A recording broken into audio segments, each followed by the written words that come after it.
r/ask Reddit. What is the best loophole you have ever heard of?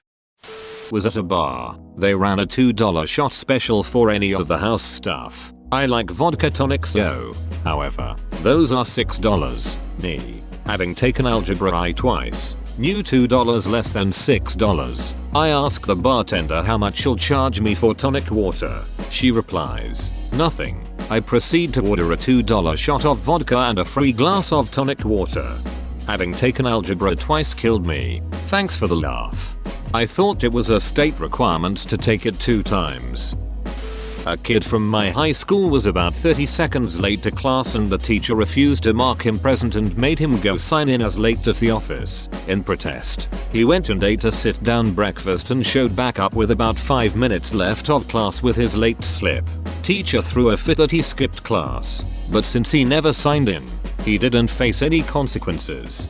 I worked at a job that had a 1 minute late policy that basically said 1 minute late or 2 hours late you are just as late. I can't tell you how many times I stopped for breakfast and just hung out before going in super late. My high school had the same punishment for skipping one class as skipping a whole day. My first period teacher didn't believe in letting kids show up late. She locked her door when class started and wouldn't let you in. If you were late for first period there was no reason to show up to school that day. A man in China purchased a first-class plane ticket and used it to eat a year's worth of free meals at the VIP lounge at Xi'an International Airport. The frequent diner purchased a first-class, fully refundable ticket aboard Eastern China Airline. He used the ticket to gain access to the airport VIP lounge, where high-rolling travelers dine for free. According to a report last week in the Chinese language newspaper Guanghua Yetpo in Malaysia, the man rebooked his first-class ticket over and over again and kept the gravy train rolling. Eastern China Airlines officials only recently figured out the man's scheme after noticing his single ticket being rebooked 300 times over 1 year. According to the newspaper report, airline officials admitted there was nothing they could do to stop the frequent diner. A spokeswoman for the carrier called the man's free meal scheme a rare act. Still, Eastern China Airlines officials confronted him, and the human meal ticket stopped chowing down. The freeloader ended up cashing in his fully refundable ticket and getting back all his money. https://www.nipost.com The 29th of January 2014 man uses first class plane ticket to eat free for a year / that I can admire. It's nice when people stick it to the man when the man is a premium lounge airline.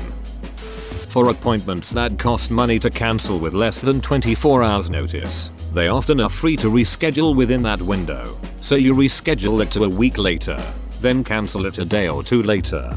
Similar to returns, I work in retail and if the item is outside of the return policy, but still resellable, we will let you exchange it for an item of equal or greater value. What some smart customers do instead of bitch about it, is say okay, buy random items that equal around that price, come back the next day, return them, and get their money back. We didn't give money back to customers for exchange receipts even if the original receipt was still in the return period. An exchange was a terminal transaction. I worked at 4 different retail stores for different companies and this was always the policy. The only exception is one store would give store credit for an exchange receipt. A good shot but not eventually a real loophole was the drink Pepsi, get a Harrier jet guy. In 1996, Pepsi ran a promotion where you could collect points by buying Pepsi products. The more points you got, the more stuff you could get, such as t-shirts, free Pepsi, sunglasses, etc. They also had a commercial where they advertised a Harrier jet for 7 million points. One guy read the rules of the promotion and found that you could buy points for $0. 10. That means to get 7 million points you'd have to pay $700. 000. The going cost for a Harrier at the time was about $20 million or so. So, one guy raised the money, bought the points and demanded the jet. When Pepsi refused he sued them. He lost, but it was a good try. This sounds like the McDonald's Monopoly promo loophole. I don't remember the exact story but some guy realized there was no purchase necessary to obtain game pieces. All you had to do was send a letter and requesting pieces and they would send you 10 of them or something. So, the only cost for 10 pieces was a postage stamp. The pieces you got was random though. I had a friend that did this. He rented a UPS drop box in New Hampshire, I believe it was, since in that state it is illegal for them to require you to send an SASE with your request. He sent in 5k letters and got back 10k game pieces. Mind you, this was in 2004 to 2005 when McDonald's was running their Monopoly game in tandem with Best Buy. So each game piece had $2 in Best Buy rewards on them. He got $20k worth of Best Buy bucks to spend. He spent them all on iPods, which he was able to easily resell for close to retail value. His total investment was like $2,500 in envelopes and postage, and the UPS drop box, and he pocketed like $17k from the iPods. When the US government issued the Sacagawea dollar coin, they wanted to get them into circulation as quickly as possible so they'd catch on. Narrator, they didn't, so they had a thing where you could order them and have them shipped to you for free. People realized you could pay for the coins using one of those credit cards that gives you frequent flyer miles as a reward. So you order $1,000 of coins, put it on the card, get the coins, deposit them into your bank, pay off the credit card. You've just gotten 100% free frequent flyer miles. A friend of mine's uncle once used one of those no interest credit card promos to buy I-bonds back when the Fed still let you do that. Max out the new card. Make the minimum payments every month until the last month. When you cash out the bonds and pay off the card in full while you keep the interest payments on the bonds. My dad's old co-worker did this. I think the limit was higher than $1,000 though. I feel like it was $5,000 but I could be wrong. He did it a few times until they stopped the program due to everyone using that loophole. He took his family on a really nice vacation all first class. I used to work in a call center doing tech support for a dial-up ISP. The 10-hour plan was $9.99 and then there were various tiers including an unlimited plan for $50 or something like that. I ended up moving to a different city and called up the call center to set up internet and I asked for the 10-hour plan. The guy, who didn't know I used to work there, tried to talk me into a bigger plan, but I stuck with the 10-hour plan. Why? Because the company had no system for monitoring usage. You could use as much data as you wanted and it was all the same to them. There was no tracking system in place. I love it. Oftentimes there is no tech to enforce a policy or marketing. So they just trusted you to turn off the internet after 10 hours. In West Virginia there was a law that waived taxes for automobile title transfers between parents and children. A friend wanted to buy a car from his uncle, so the uncle sold the car to his father who then sold it to his other son who sold it to his own son. My friend. 3 transactions. 0 taxes. I mean you could have just done what the rest of us civilized humans do and buy the car for $1 and only have to pay taxes on that $1 car. Crazy how cheap people are constantly selling their cars. When Uncle Clarence said, "The government won't get 1 penny of taxes from me," he meant it. In Ireland a Romanian man got caught drink driving. Got thrown out of court because he was never given a copy of his charge in Irish. My fiance is Irish. I love how crazy they are about making sure the Irish language is preserved. Well, it makes sense that they do, considering that the English spent hundreds of years literally beating the language out of them. NY State had a glitch in their motor vehicle system for a while. If you got a moving violation, you would plead guilty and overpay it by $5. They would send you back a check for $5, but you don't cash it. They would not apply points to your license until the case was fully adjudicated. If you waited until a year passed and then cashed it, those points would roll off, so you would never actually have any points showing on your license. It amazes me how people are able to find these kind of loopholes. It's almost always people working there. A clerk sees hundreds of tickets paid a week. All it takes is one getting overpaid and the clerk sees a points pending status. The clerk then gets a thought of what if they never cash the check, and a loophole is born. To my knowledge this is also how most hacking works. Let's race to that pole. Last one to touch it is gay. If you never touch the pole, then you can't be gay. Play your cards right and you can be the only non-gay kid in the neighborhood. You can't be gay if you never touch the pole. Makes sense. What if you lick it? Just a little bit. Asking for a friend. We used to run a ticket scam operation at the local Chuck E. Cheese. We started small time. We used to cheat at the games like skee ball while traffic was low and it was off times. After a few times of pulling that heist, we decided to cool it because we thought it might be suspicious that we'd earned the mega bonus ticket payout regularly. We did similar things with other games but nothing paid out like skee ball. That's when my buddy found out the big one. I'm not sure if it's like this now. Back then they used to weigh the tickets at the front in a bowl on a scale, but then they replaced them with these new machines. These machines you would feed tickets into. It would count the tickets and then present you with a slip listing how many tickets it was worth that IR could redeem. Turns out if you were delicate and had enough finesse, you could pull the strip of tickets out and then feed them back in. It would count the tickets over and over again, even though they had unique serial numbers. Boom. Infinite tickets. The ticket counters were in the corner of place by the front, near the registers, but a few were kind of hidden away from plain sight. We would have 2 people stand guard while my buddy worked his magic. If staff came by we'd signal him and he'd feed the tickets in like normal. Instead of having a bunch of really large tickets, we'd make some moderately sized ones mixed with some big ones and spread them out a bit. I think they had dates printed on them. We got it all. The glowing disco ball, the special edition Barbie for my friend's girl, candy, spray foam, the sticky hands. We never got the crazy big items like the bike because we thought it'd be too suspicious. I think we could even redeem them for pizza, which we would do when we were hungry. We never got found out, but we eventually cooled it because it was only a matter of time. It was like Ocean's 11 but instead it was like Chucky's 4. More of a straight up hustle than a loophole. Good memories. I think you'll appreciate this story more than most. There's a place near me that's like that. Games for tickets. Tickets for prizes. Most of the games give out between 5 and 30 tickets, because they are based mostly on luck. But there's one that gives out between 0 and 100 tickets, because it's based on skill. Supposedly, the game works like this. There's a giant oval with a light that travels around it. The light represents a skip rope.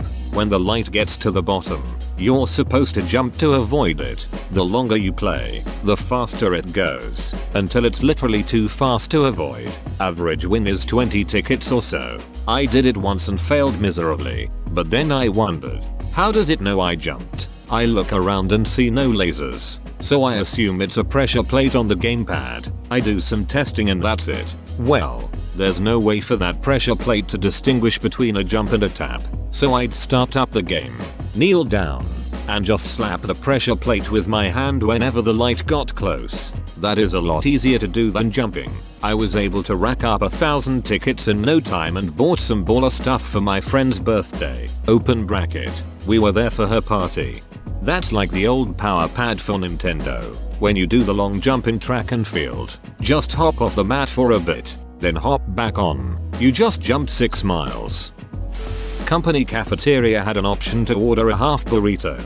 However, the cost of 2 half burritos was less than the cost of 1 full burrito. On top of that, the chef would make a half burrito by cutting a new tortilla in half and generally gave a healthier portion than just a half. Thus, ordering 2 half burritos was equivalent to about 1.5 full burritos and cost less than a full burrito. Someone figured out something similar at Chipotle. If you ask for half brown rice, half white rice and then half black beans, half pinto beans and same with meats, you typically get way more than half a serving each, because the servers there weren't good at scooping up exactly half a serving of something.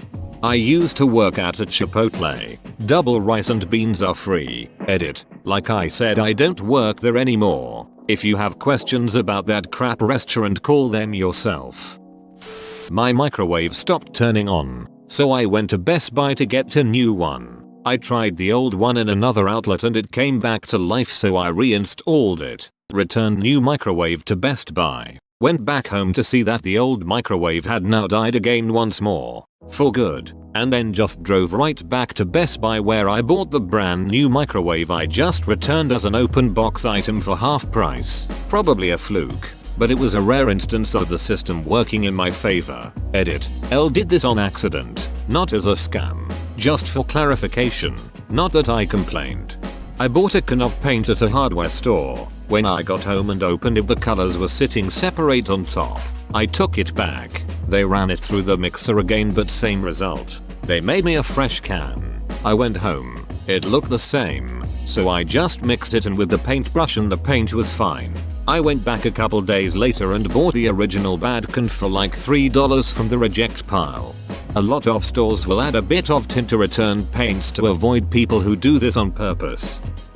Went to a private school where the teachers were real power hungry shitheads. You could get in trouble for having your shirt untucked, and some would be real ass bags about it, literally crouched down and scooting along the benches at lunchtime. Even at lunch, if it popped out while sitting, you could get in trouble. I ran through the school handbook and it said sweaters with the school emblem can be worn at any time. So I bought one 3 sizes too big and wore it constantly. It went down to almost my knees and I would happily announce that I wasn't even wearing the uniform shirt, let alone tucking it in. The ass teachers got pissed off and took it to the school dean, but I was right and it was allowed. Like half the school switched to sweaters after that. Oh.